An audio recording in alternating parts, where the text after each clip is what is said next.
Vivo en Buenos Aires, una ciudad que nunca duerme, donde el transporte público es la sangre que mantiene vivo el caos. Todos los días, tomo el colectivo Jets Andreas para llegar a la universidad. Es un viaje rutinario, aburrido incluso, pero ese día, todo cambió. Ese día, el colectivo se convirtió en una pesadilla de la que nunca olvidaré. Era una mañana, como cualquier otra. Me subí al colectivo en mi parada habitual, con mi mochila al hombro y mi nuevo iPhone en el bolsillo. Mis padres me lo habían comprado hacía apenas una semana, después de meses de ahorrar. Era mi tesoro, mi conexión con el mundo, y lo cuidaba como si fuera de oro. Me senté en uno de los asientos traseros, puse mis auriculares y me preparé para el viaje de 40 minutos que me separaba de la facultad. Todo iba normal, hasta que de repente, el colectivo se detuvo bruscamente. Al principio, pensé que era un semáforo en rojo, o un peatón distraído, pero luego vi a dos hombres subirse por la puerta delantera. Llevaban pasamontañas, y en sus manos brillaban dos pistolas. «Esto es un asalto», gritó uno de ellos, con una voz áspera que cortó el aire como un cuchillo. «Todos quietos, y no hagan tonterías». El corazón me latió tan fuerte que sentí que iba a salirse del pecho. Miré a mi alrededor y vi el mismo terror reflejado en los rostros de los demás pasajeros. Algunos se agacharon, otros cerraron los ojos, pero todos obedecimos. No había opción. Los ladrones comenzaron a recorrer el colectivo, exigiendo que les entregáramos nuestras pertenencias. Uno de ellos se acercó a una mujer mayor y le arrebató su bolso sin miramientos. Ella lloró en silencio, pero no dijo nada. Luego, llegó mi turno. «Tú», me señaló el más alto de los dos, «dame el teléfono». Sentí que el mundo se detenía. Mi iPhone, mi tesoro, estaba a punto de ser robado. Lo saqué de mi bolsillo con manos temblorosas, sintiendo que las lágrimas comenzaban a nublar mi visión. No podía creer que esto estuviera pasando. Pero entonces, algo inesperado ocurrió. El conductor, un hombre robusto de unos 50 años, se levantó de su asiento con una furia que nunca había visto. «Basta ya», gritó, con una voz que resonó en todo el colectivo. «No voy a permitir esto». Los ladrones se giraron hacia él, sorprendidos. Uno de ellos levantó su arma, pero el conductor no se inmutó. Con un movimiento rápido, empujó al ladrón más cercano, haciéndolo perder el equilibrio. El arma se le escapó de las manos y cayó al suelo, deslizándose justo hasta mis pies. Todo sucedió en cuestión de segundos. Sin pensarlo, agarré el arma. Era pesada, fría, y sentí un escalofrío al sostenerla. Apunté al segundo ladrón, que me miró con una sonrisa burlona. «Esa arma tiene seguro, niño», dijo, acercándose lentamente. «No sabes usarla». Mi mente era un torbellino de miedo y adrenalina. No sabía si el arma estaba cargada, si tenía seguro, ni siquiera cómo dispararla. Pero no podía dejarlo ganar. No podía permitir que nos hicieran esto. En ese momento, el colectivo, que había estado detenido, comenzó a moverse. El conductor había dejado el freno de mano suelto al levantarse, y el vehículo empezó a rodar lentamente cuesta abajo. Nadie lo notó hasta que fue demasiado tarde. «Cuidado», gritó alguien, pero ya no había tiempo. El colectivo chocó contra un muro de la ciudad, con un estruendo ensordecedor. El impacto nos lanzó a todos contra los asientos y el suelo. Sentí un dolor agudo en mi hombro al golpearme, pero no era nada comparado con el caos que se desató a mi alrededor. Los ladrones, desorientados por el choque, se miraron entre sí y luego hacia la puerta. Sin decir una palabra, salieron corriendo, dejando atrás el botín que habían recolectado. El conductor, herido pero consciente, intentó levantarse, pero se derrumbó en el suelo. «Llama a la policía», gritó alguien, y varios pasajeros sacaron sus teléfonos. Minutos después, Llegaron las autoridades. Les contamos lo que había sucedido. Y aunque algunos pasajeros estaban heridos, la mayoría estábamos ilesos. Un hombre se había roto el brazo y una mujer tenía un corte en la frente, pero milagrosamente, nadie había muerto. Cuando llegó mi turno de hablar, les conté cómo había agarrado el arma y cómo los ladrones habían huido después del choque. Los policías me miraron con respeto, y uno de ellos incluso me dio una palmada en la espalda. «Eres un valiente», dijo, «no muchos habrían hecho lo que tú hiciste». En ese momento, me sentí como un héroe. La adrenalina todavía corría por mis venas, y aunque mi cuerpo temblaba, sentí una extraña sensación de orgullo. Había enfrentado el peligro, y de alguna manera, había ayudado a salvar a todos. Pero cuando llegué a la universidad, nadie me creyó. Les conté la historia a mis compañeros, pero solo recibí risas y miradas incrédulas. «¿En serio, Juan? Un asalto en el colectivo, y tú agarraste el arma», dijo uno, riendo. «Suena a película». Al principio, me molestó que no me creyeran, pero luego lo pensé mejor. No importaba lo que ellos dijeran. Yo sabía la verdad, sabía que en ese momento de caos, había hecho algo que nunca pensé que sería capaz de hacer. Ahora, cada vez que me subo al colectivo, miro a mi alrededor con más atención. Ya no es solo un viaje rutinario, es un recordatorio de que, en el momento menos esperado, la vida puede cambiar en un instante. Y aunque nadie en la universidad quiera creerme, yo sé que ese día, en el colectivo Yers Antereos, fui más que un simple pasajero.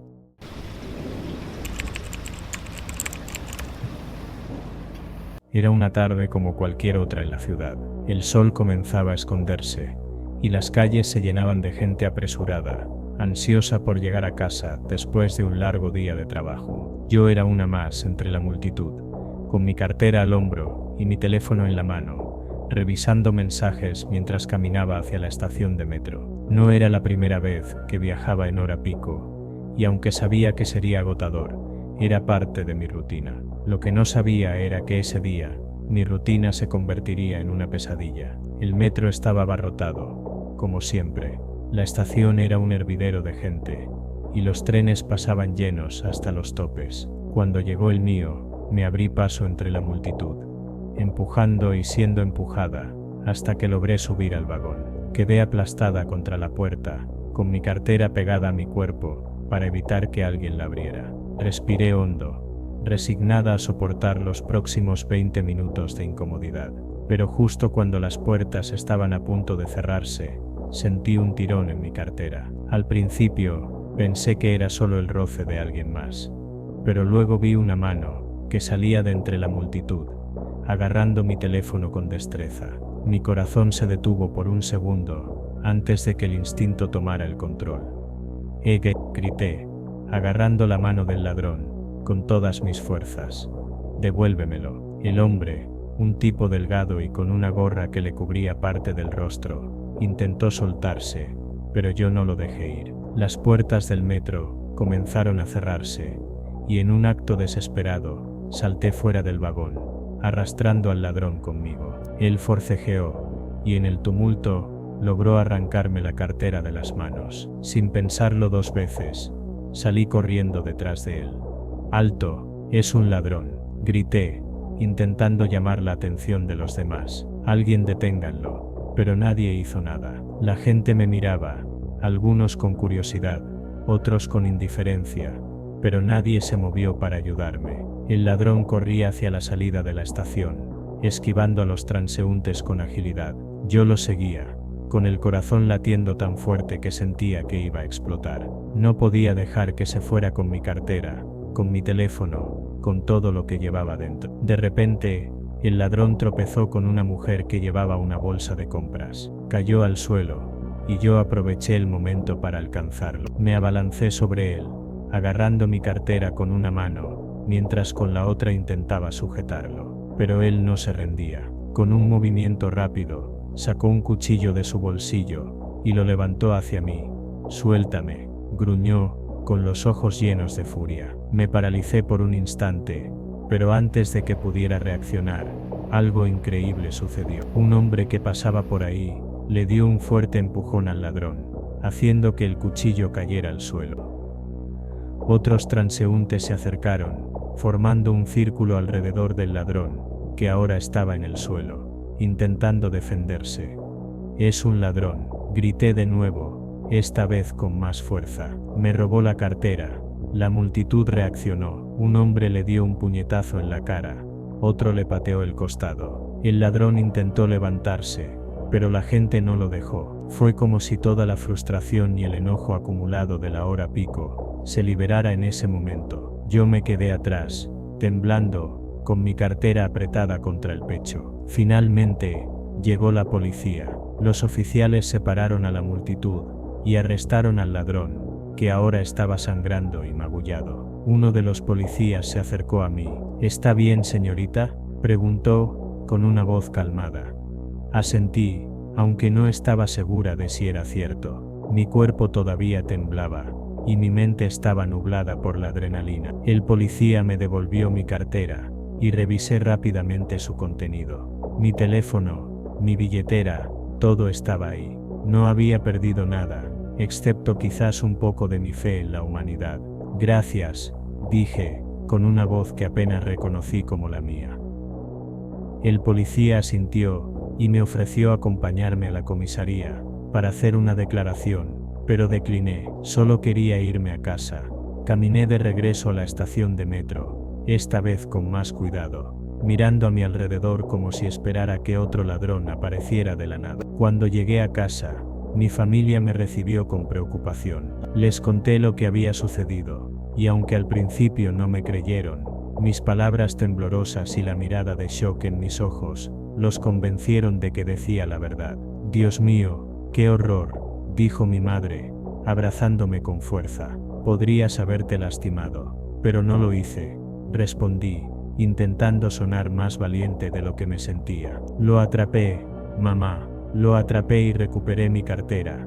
Esa noche, mientras me acostaba en mi cama, no podía dejar de pensar en lo que había sucedido. Había enfrentado a un ladrón, había corrido tras él, había arriesgado mi vida por un teléfono y una cartera, y aunque sabía que había sido una locura, también sentía una extraña sensación de orgullo. Había hecho algo que nunca pensé que sería capaz de hacer. Al día siguiente, en el trabajo les conté la historia a mis compañeros. Algunos se rieron, otros me miraron con incredulidad, pero a nadie le importó tanto como a mí, porque para ellos era solo una anécdota. Para mí, era un recordatorio de que, en el momento menos esperado, podemos encontrar una fuerza que no sabíamos que teníamos. Y aunque nunca volveré a subir al metro sin mirar a mi alrededor, sé que, si algo así vuelve a suceder, estaré lista, porque ese día, en medio del caos y el miedo, descubrí que soy más fuerte de lo que creía.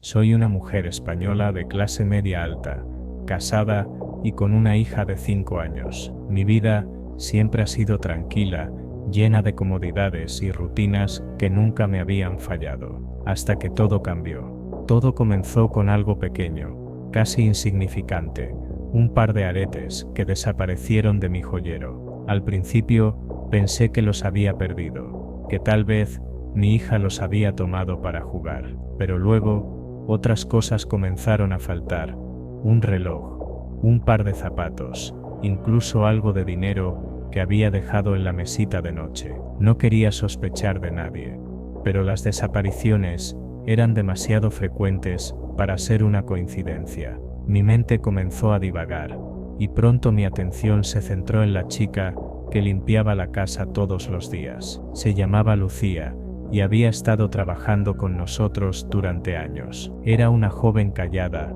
trabajadora, y nunca había dado motivos para desconfiar de ella. Pero, ¿quién más podría ser? Decidí investigar por mi cuenta, sin decirle nada a mi esposo ni a mi hija. No quería alarmarlos, sin tener pruebas concretas. Revisé las cámaras de seguridad que teníamos instaladas en la entrada y el salón, pero no encontré nada sospechoso. Era un tipo problemático, con antecedentes penales y una reputación que no inspiraba confianza. En la foto, Lucía sonreía, pero había algo en su mirada que me hizo sentir incómoda. Esa noche, decidí hablar con ella. La llamé a la cocina, donde estábamos solas, y le dije que necesitaba hablar con ella en privado. Lucía, comencé, tratando de mantener la calma. He notado que algunas cosas han desaparecido de la casa. ¿Sabes algo al respecto? Ella bajó la mirada, y su silencio fue más elocuente que cualquier palabra. No quiero problemas, continué. Solo quiero que me devuelvas lo que has tomado y que te marches. No le diré nada a nadie, pero no puedo permitir que esto continúe. Lucía asintió, con lágrimas en los ojos, y me prometió que no volvería a suceder. Al día siguiente, recogió sus cosas y se fue. Pensé que todo había terminado, que la situación se había resuelto de la mejor manera posible. Pero me equivoqué. Días después, estaba en casa con mi hija. Mi esposo estaba en el trabajo, y la casa estaba tranquila. De repente, escuché un ruido en la entrada. Antes de que pudiera reaccionar, la puerta se abrió de golpe, y entraron Lucía y su novio. Él llevaba una navaja en la mano, y su mirada era fría y determinada. No hagan ruido, dijo él, mientras Lucía cerraba la puerta detrás de ellos. Mi hija comenzó a llorar, pero yo intenté mantener la calma. Sabía que cualquier movimiento en falso podría poner nuestras vidas en peligro. Lucía, ¿qué estás haciendo?, pregunté, tratando de mantener la voz firme. Lo siento, señora, dijo ella, con una voz que apenas reconocí. No teníamos otra opción. El novio de Lucía me empujó hacia una silla y comenzó a atarme con una cuerda que habían traído. Mi hija lloraba desconsoladamente, pero él la agarró y la encerró en su habitación, asegurándose de que no pudiera salir. Por favor, no le hagan daño, supliqué, sintiendo que las lágrimas comenzaban a nublar mi visión. Cállate, gruñó él, mientras comenzaban a saquear la casa. Recorrieron cada habitación, tomando todo lo que podían: joyas, electrónicos, incluso algo de dinero que teníamos guardado en un cajón. Mientras lo hacían, escuché a Lucía y su novio discutir en voz baja. ¿Y si las matamos?, preguntó él, con una frialdad que me heló la sangre. No, respondió Lucía, con una voz temblorosa. No queremos más problemas, ya tenemos lo que necesitamos. Finalmente, después de lo que pareció una eternidad, se fueron. Me dejaron atada a la silla, con mi hija encerrada en su habitación. Escuché el sonido de la puerta cerrándose, y supe que estábamos solas otra vez. Pasaron horas antes de que mi esposo llegara a casa. Cuando entró y nos encontró, su rostro se llenó de horror. Rápidamente me soltó, y fue a buscar a nuestra hija, que estaba asustada pero ilesa. Llamamos a la policía de inmediato, y no tardaron mucho en atrapar a Lucía y su novio. Habían intentado vender algunas de nuestras cosas en un mercado negro, y fueron reconocidos por un vecino que había visto la alerta que habíamos publicado. Cuando finalmente me enfrenté a Lucía, sentí una mezcla de rabia y tristeza. Ella estaba sentada en la comisaría, con las manos esposadas, y no podía mirarme a los ojos. ¿Por qué, Lucía?, pregunté, con una voz que apenas podía contener la emoción. Te tratamos bien, te dimos trabajo, te pagamos bien. ¿Por qué hiciste esto? Ella lloró, y por un momento, vi a la joven callada y trabajadora que había conocido años atrás. Lo siento, señora, dijo, con una voz quebrada. Él me convenció. Dijo que necesitábamos el dinero, que no teníamos otra opción. Siempre hay otra opción, respondí, sintiendo que las lágrimas comenzaban a caer. Pero ahora es demasiado tarde. Lucía fue sentenciada a prisión, junto con su novio. Aunque sabía que era lo correcto, no podía evitar sentir una punzada de tristeza por ella. Había sido parte de nuestra familia durante años, y ver cómo todo terminó de esa manera fue desgarrador. Ahora, cada vez que miro a mi hija, me pregunto cómo pudo haber sido diferente, pero el daño está hecho, y lo único que puedo hacer es seguir adelante, con la esperanza de que algún día, Lucía encuentre el camino correcto.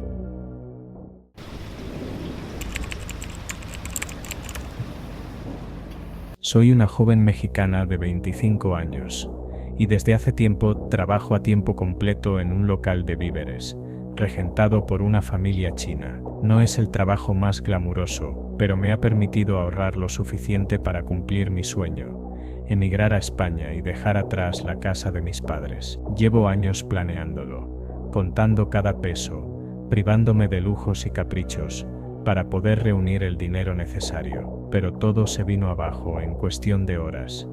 Y todo por culpa de mi hermano mayor, Luis. Siempre ha tenido problemas con la bebida. Desde que era adolescente, el alcohol ha sido su peor enemigo, y aunque ha intentado dejarlo varias veces, siempre termina recayendo. Mis padres lo han apoyado en lo que han podido, pero yo siempre he mantenido cierta distancia, no porque no lo quiera, sino porque sé que su adicción lo ha convertido en alguien impredecible. Hace unas semanas, estaba a punto de alcanzar mi meta. Tenía casi todo el dinero que necesitaba para el pasaje y los primeros meses en España. Lo guardaba en una caja escondida en mi habitación, pensando que estaba a salvo. Pero una noche, cuando llegué del trabajo, descubrí que la caja estaba vacía. Mi corazón se detuvo. Recorrí la casa como una loca, buscando en cada rincón, esperando que fuera una broma de mal gusto, pero no lo era. ¿Dónde está el dinero, Luis?, le grité, encontrándolo en el sofá, con una botella de cerveza en la mano. Él bajó la mirada, avergonzado. Lo siento, hermana, murmuró. Lo necesitaba. ¿Para qué? ¿Para beber?, pregunté, sintiendo que la rabia me consumía. No solo eso, respondió, con una voz temblorosa. Invertí en una criptomoneda. Me dijeron que era segura, que iba a duplicar el dinero en semanas, pero resultó ser una estafa. Lo perdí todo. No podía creer lo que estaba escuchando. Años de sacrificios, de noches sin dormir, de privaciones, todo perdido por una decisión estúpida. Sin decir una palabra, agarré mi mochila y salí de la casa. No podía estar ahí. No podía mirarlo a la cara. Me fui a casa de mi amiga Carla, donde pasé varios días llorando y preguntándome cómo podría empezar de nuevo. Cuando finalmente regresé a casa, Luis me esperaba en la sala. Parecía haber envejecido 10 años en esos pocos días. Sus ojos estaban hinchados, y su rostro reflejaba una mezcla de culpa y desesperación. Por favor, perdóname, dijo con una voz que apenas podía escuchar. No sabía lo que hacía, pero yo no estaba lista para perdonarlo. La rabia y la decepción eran demasiado grandes.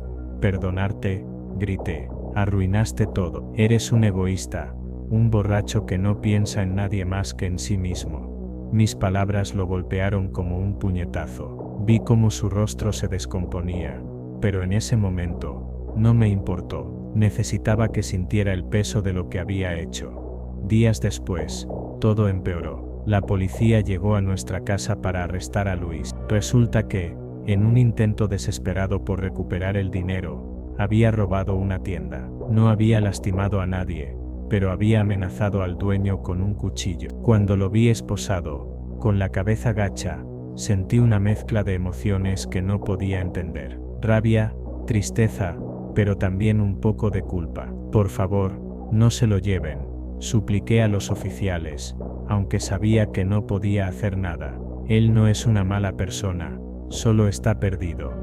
Pero las reglas son las reglas. Luis fue sentenciado a varios meses en prisión, y aunque intenté defenderlo, sabía que tenía que pagar por lo que había hecho. Durante ese tiempo, seguí trabajando en el local de víveres, ahorrando de nuevo para poder emigrar, pero algo había cambiado en mí. Ya no era solo el dinero lo que me importaba, sino también la idea de que mi hermano pudiera cambiar. Cuando Luis salió de prisión, era un hombre diferente, más delgado, más callado, pero con una determinación en los ojos que no había visto antes. En la cárcel me dieron la oportunidad de trabajar en la cocina, me explicó. Aprendí a cocinar, a ser disciplinado, y como tuve buen comportamiento, me dieron una pequeña beca. Logré ahorrar un poco, no es mucho, pero es para ti. Me extendió un sobre con dinero, y aunque no era ni la mitad de lo que había perdido, sentí que era un gesto sincero, un intento de enmendar sus errores. Gracias, dije, tomando el sobre, pero no es solo por el dinero, Luis. Necesito saber que estás bien, que vas a cambiar. Él asintió, con lágrimas en los ojos.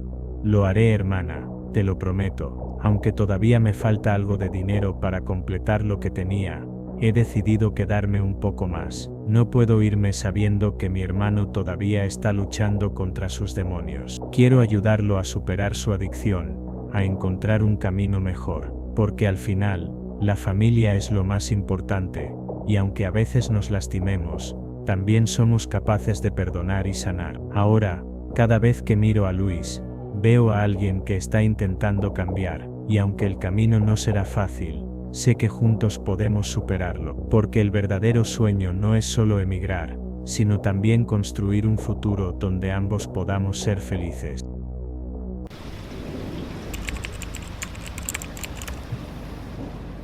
Salgo a trotar todas las noches. No es por disciplina ni por salud, sino porque correr me calma, me deja olvidar el peso de la rutina y la ansiedad. Vivo cerca de un parque, uno grande y con senderos oscuros que, a ciertas horas, se sienten como un mundo aparte. Nunca me había sentido en peligro, al menos no hasta esa noche. Corría como siempre, con mis audífonos viejos y mi viejo reproductor de música metido en el bolsillo, cuando vi algo que me hizo detenerme. Unos metros adelante, dos tipos estaban persiguiendo a una chica. No había nadie más, solo yo y ellos. La chica no tardó en tropezar, cayó de rodillas, aferrándose con desesperación a su bolso, mientras los dos hombres la alcanzaban. «Suéltame, ayuda», gritaba, pero no había nadie para oírla. Nadie, excepto yo. Mi corazón latía con fuerza, pero no era por el trote. Sentí un nudo en el estómago. Tenía miedo. No podía ver si los tipos estaban armados, si tenían cuchillos, si eran más de los que veía. Todo mi cuerpo me decía que me quedara quieto, que no me metiera. Pero verla ahí, forcejeando en el suelo, llorando, pidiendo ayuda, no podía quedarme de brazos cruzados. Antes de poder pensarlo más, corrí hacia ellos y me lancé sobre uno de los asaltantes. Lo golpeé con todas mis fuerzas en la cara, sintiendo el crujido de sus dientes contra mis nudillos. Ambos caímos al suelo, forcejeando con torpeza. Su compañero reaccionó rápido, y antes de que pudiera siquiera levantarme, sentí una patada brutal en los costados. Luego otra. Me quedé sin aire. Me retorcí de dolor. La chica, viendo que yo estaba en peligro, intentó ayudarme. Se levantó, agarró su bolso y trató de empujar al que me pateaba. Por un momento, pensé que podríamos con ellos, que algo de suerte nos acompañaba. Pero entonces, el otro tipo sacó un arma. Todo el aire en mis pulmones se congeló. Me quedé paralizado. La chica también se detuvo. Ya no gritaba, solo temblaba. «Dame todo lo que tengas», dijo el de la pistola con voz baja, casi tranquila. No tenía nada valioso, solo mi reproductor de música viejo y mis audífonos de cable, que se desenredaron en el suelo cuando me caí. Se los entregué sin pensarlo. La chica entregó su bolso con manos temblorosas. Yo respiré aliviado. Nos robaron, pero al menos estábamos vivos. Todo iba a terminar ahí. Pero no. El tipo al que había golpeado se limpió la sangre del labio con el dorso de la mano. Me miró con odio, con rabia contenida. «¿Te crees héroe?», dijo entre dientes. No tuve tiempo de reaccionar. Solo vi cómo levantaba el arma y disparaba. Un ardor insoportable explotó en mi muslo. Un dolor seco, profundo, abrasador. Caí de rodillas, gritando, presionando la herida con ambas manos. Sentí la sangre caliente empapar mi pantalón. Los tipos se fueron corriendo. La chica, que hasta hace un momento suplicaba ayuda,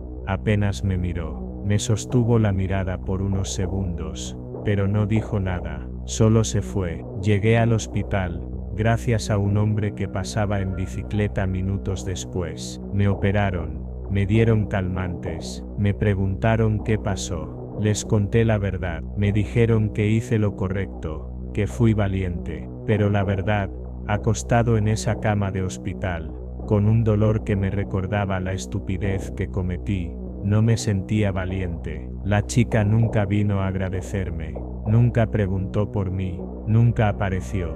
Ahora ya estoy bien, camino sin problemas. La cicatriz me duele con el frío, pero eso no es lo que más molesta. Lo que me molesta es la pregunta que sigue rondando en mi cabeza cada noche cuando intento dormir.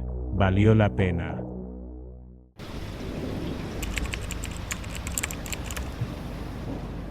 Me llamo Daniel y hasta hace poco trabajaba como ayudante de cocina en un restaurante pequeño pero concurrido en el centro de Madrid. No era el mejor trabajo del mundo, pero me permitía pagar el alquiler y ahorrar un poco mientras estudiaba para ser chef. Llevaba meses en ese lugar, conociendo el ritmo frenético de la cocina, los pedidos urgentes y el ajetreo constante. Nunca había tenido problemas hasta que aquella reunión cambió mi vida. El gerente, un hombre serio y de pocas palabras, reunió a todo el personal en la parte trasera del local, después del cierre. Nos miró con una expresión grave y soltó la bomba. Alguien estaba robando dinero de la caja y comida del almacén. Nos dijo que había revisado los números y que algo no cuadraba. Para colmo, ya había llamado a la policía. Revisarían las cámaras y todos estábamos bajo sospecha. En ese momento, no sentí miedo, no tenía nada que ocultar, así que me quedé tranquilo. Pero cuando el gerente nos dio la oportunidad de confesar y simplemente irnos sin cargos, nadie dijo nada. El ambiente se volvió pesado, miradas de desconfianza se cruzaron entre los compañeros, pero al final, seguimos con nuestra jornada como si nada hubiera pasado. Los días siguientes fueron tensos. Se notaba el nerviosismo en cada conversación y la presión del gerente no ayudaba. No hablaba mucho, pero su mirada nos analizaba con desconfianza. Todo el equipo estaba inquieto y la comida en la cocina sabía diferente, como si el estrés se impregnara en los platos. Fue entonces cuando escuché la conversación que lo cambió todo. Estaba en el baño, terminando de lavarme las manos, cuando oí a dos compañeros susurrando. Me quedé quieto al escuchar sus palabras. Nos han pillado, tío. Seguro que las cámaras nos grabaron. Si renunciamos ahora, será demasiado obvio. Pero si seguimos, la poli nos va a atrapar. ¿Qué hacemos? El corazón se me aceleró. Eran ellos. Eran los culpables. Sin querer, me había metido en un problema del que no sabía cómo salir. Intenté hacerme el desentendido y salir del baño como si no hubiera escuchado nada, pero al dar un paso, la puerta chirrió y sus voces se callaron en seco. Sentí su mirada clavada en mi espalda. Antes de que pudiera reaccionar, uno de ellos me sujetó del brazo con fuerza. No digas nada, Dani, me advirtió con voz tensa. Si hablas, nos hundes a nosotros, y te hundes a ti mismo. Pero yo no hice nada, logré decir, con la boca seca.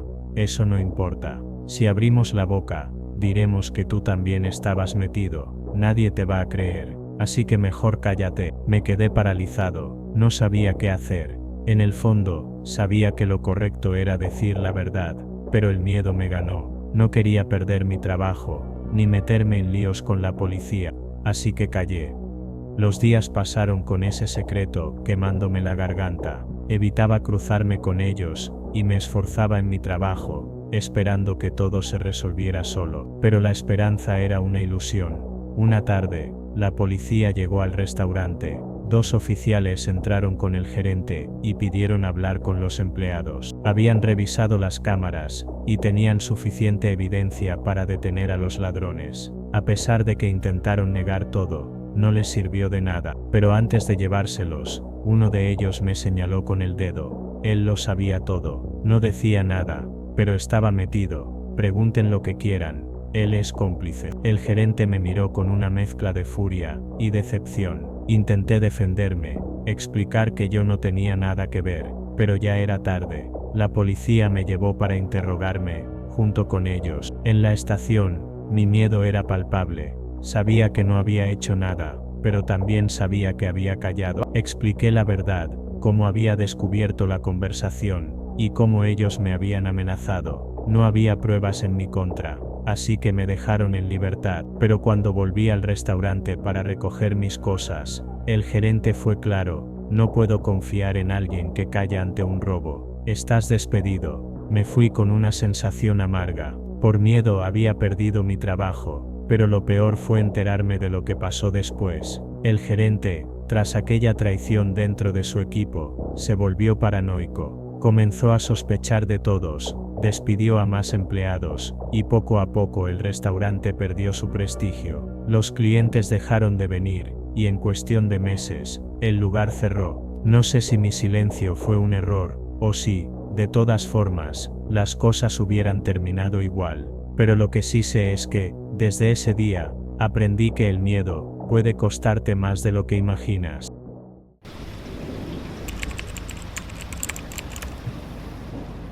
Nunca quise ser un héroe. No me uní a la policía por el sueño de protagonizar una película de acción, ni porque tuviera una idea ingenua de que podía limpiar las calles de criminales con mi sola presencia. Solo quería hacer mi trabajo de forma justa, sentir que al menos podía marcar una pequeña diferencia en la ciudad donde crecí. Pero la realidad era otra. La corrupción no era una excepción, era la norma. La mayoría de mis compañeros no se molestaban en disimular sus arreglos con los delincuentes, y las órdenes de arriba parecían favorecer a quien tuviera más dinero para ofrecer. No tardé en darme cuenta de que, si quería sobrevivir, lo mejor era mirar hacia otro lado. Aún así, no podía hacerlo del todo. Me asignaron a una de las peores zonas de la ciudad, una plaza donde los vendedores informales se amontonaban, y los robos ocurrían a plena luz del día. No teníamos armas, apenas un botellón de agua, y un puesto destartalado donde hacíamos guardia. Los criminales sabían que no podíamos hacer mucho, y cuando alguien era asaltado, lo único que nos quedaba era fingir que patrullábamos para que la situación no escalara demasiado. Una tarde, mientras observaba el flujo constante de gente, noté cómo una mujer con su hijo pequeño era rodeada por un grupo de delincuentes. Era un viejo truco. Se acercaban entre varios, la confundían,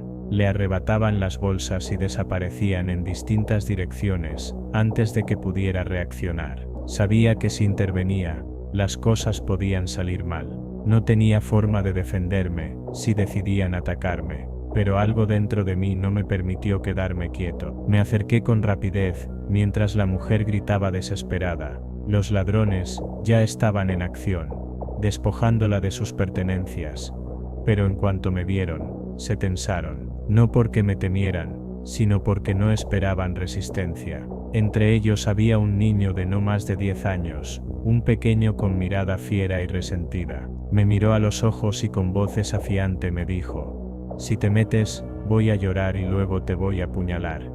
Me quedé helado, no por la amenaza en sí, sino por la naturalidad con la que la pronunció, como si fuera una estrategia que ya había usado antes, como si supiera exactamente cómo manipular la situación a su favor.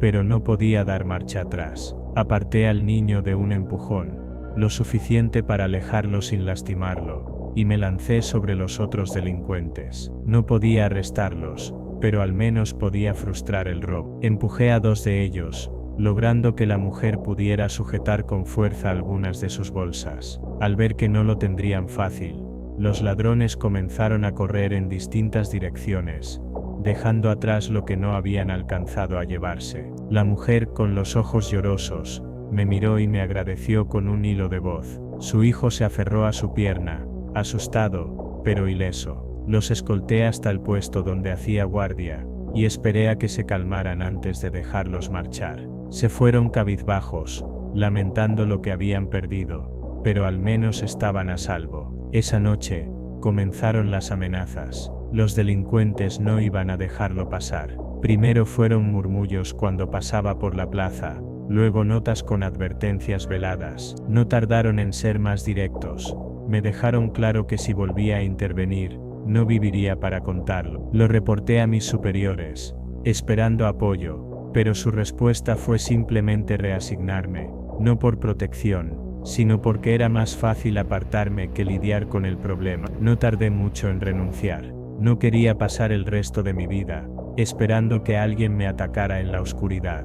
Dejé la placa y el uniforme, intentando alejarme de todo, pero la paranoia no me dejó. Evitaba pasar por aquella plaza, cambiaba de rutas constantemente, y siempre miraba sobre mi hombro. Sabía que no podía borrar la memoria de aquellos criminales, ni la del niño que me amenazó con llanto y cuchillo.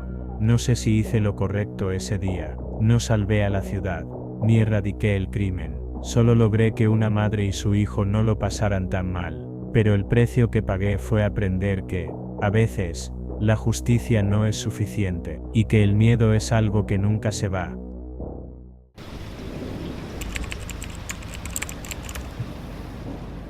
Esa noche, habíamos salido a comer perros calientes en la plaza, mi primo, su novia y yo. No era tarde, pero la calle estaba más desierta de lo habitual. No pensamos mucho en eso, solo disfrutamos la comida y conversamos un rato antes de regresar a casa. El camino de vuelta era corto, unas pocas cuadras por calles mal iluminadas. No había mucha gente alrededor, apenas unos vendedores cerrando sus puestos y algunos tipos reunidos en una esquina, hablando en voz baja. No les prestamos atención. Caminábamos tranquilos cuando de repente alguien se cruzó en nuestro camino. Un joven, más chico que nosotros, con la mirada perdida y el cuerpo tenso. Se movía de manera errática, y cuando habló, su voz sonó seca y temblorosa. Nos apuntó con un cuchillo. «Dame el teléfono», me dijo, y su mano temblaba mientras sostenía el arma contra mi cuello. No era un cuchillo grande, pero lo suficiente para hacer daño si hacía un mal movimiento. En cualquier otra situación, me habría reído de que intentaran robarme un viejo iPhone Bad. No valía mucho, pero el problema no era el teléfono, sino el tipo que me lo exigía. Su mirada estaba perdida, sus pupilas dilatadas. Estaba drogado, fuera de sí, y ese era el verdadero peligro. No pensaba, solo actuaba por impulso. Me quedé quieto, levantando las manos con calma para no alterarlo más. Sentí la presión del filo en la piel, y el sudor comenzó a correr por mi frente. Podía sentir cómo mi primo, a mi lado, se tensaba, preparado para hacer algo. «Tranquilo, hermano», dije, tratando de sonar calmado. «No hay problema». Sabía que si hacía un movimiento brusco, el tipo podría reaccionar mal. Mi primo me miró de reojo, y sin que el ladrón lo notara, se preparó para atacar. No hubo tiempo para pensarlo demasiado. Con un movimiento rápido, mi primo se lanzó contra él, golpeándolo con el hombro en el pecho. El impacto lo hizo tambalear y soltarme. Aproveché el momento y me aparté. El cuchillo cayó al suelo con un sonido metálico. Mi primo y yo no le dimos tiempo de reaccionar. Lo empujamos y lo golpeamos un par de veces en el rostro y el abdomen. «Basta, déjenlo», gritó la novia de mi primo. Nos detuvimos. El tipo estaba en el suelo, respirando con dificultad. Se tocó la cara con una expresión de dolor y furia. Parecía que quería hacer algo, pero sabía que no tenía oportunidad. Sin decir nada, se levantó como pudo y salió corriendo por la calle, perdiéndose en la oscuridad. Nos quedamos ahí, respirando agitadamente. Miré mis manos, todavía temblaban. Sentía la adrenalina recorriendo mi cuerpo. «¿Estás bien?», preguntó mi primo, y asentí en silencio. La novia de mi primo nos miró con una mezcla de enojo y alivio. No dijo nada más, solo nos apresuró para seguir caminando. No queríamos quedarnos más tiempo ahí por si el tipo volvía con alguien más.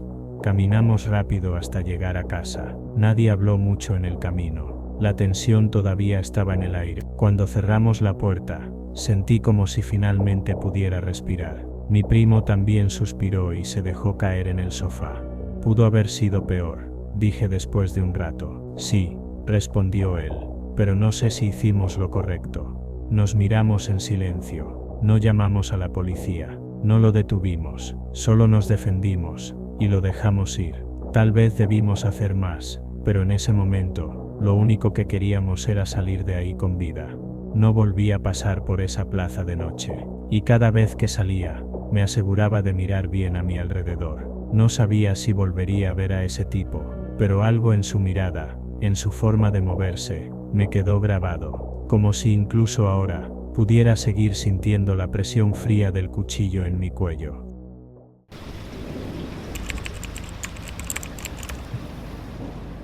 No sé en qué momento me di cuenta de que algo estaba mal.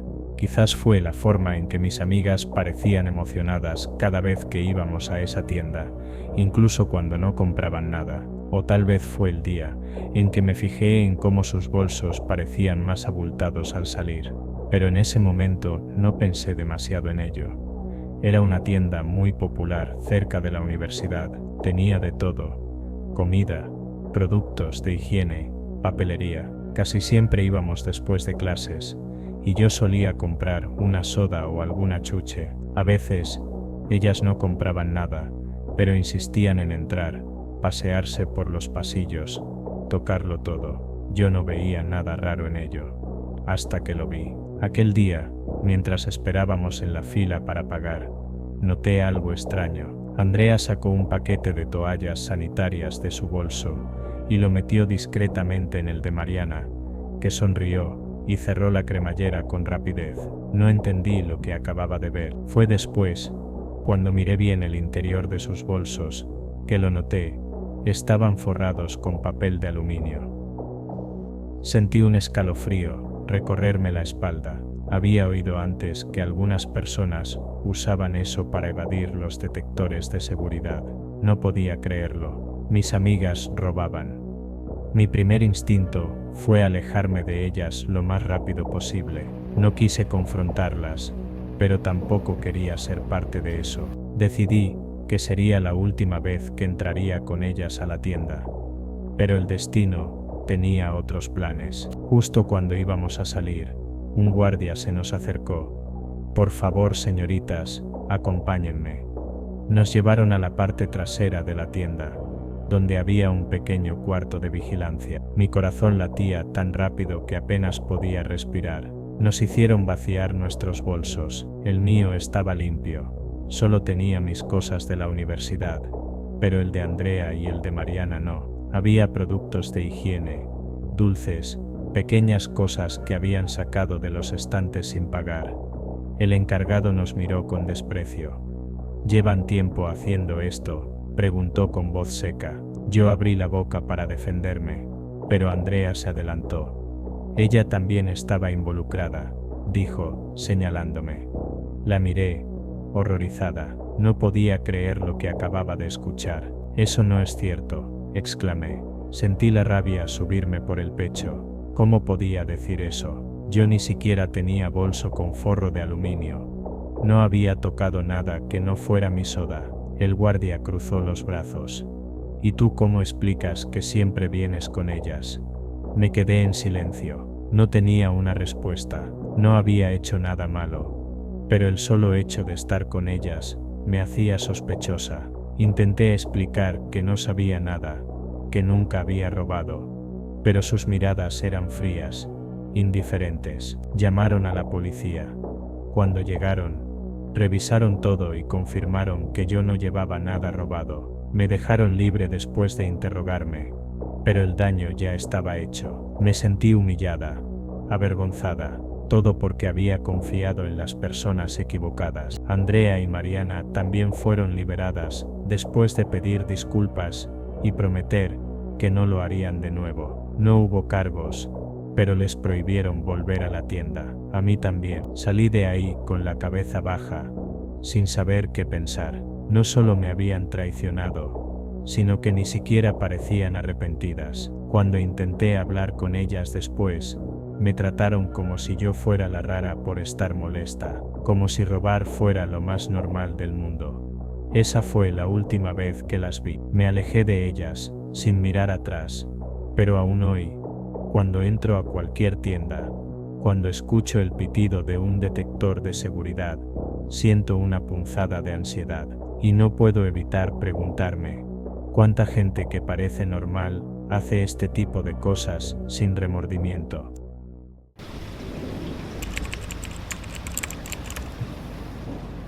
Cuando era niño, vivía con mi familia en un pueblo humilde, donde todos se conocían, y las noticias volaban de boca en boca. Mi infancia fue sencilla, pero feliz. Mis padres hacían lo posible para darnos lo mejor a mi hermana y a mí, aunque los tiempos eran difíciles. Recuerdo con claridad aquella tarde. Tenía 8 años, y habíamos salido a disfrutar de un día en familia. Fuimos a la plaza, caminamos por el centro del pueblo, y para cerrar el día, compramos pollo frito en un pequeño local, que siempre olía delicioso. Fue una jornada perfecta, sin preocupaciones, con risas y cuentos, mientras comíamos con las manos, saboreando cada pedazo de aquel festín.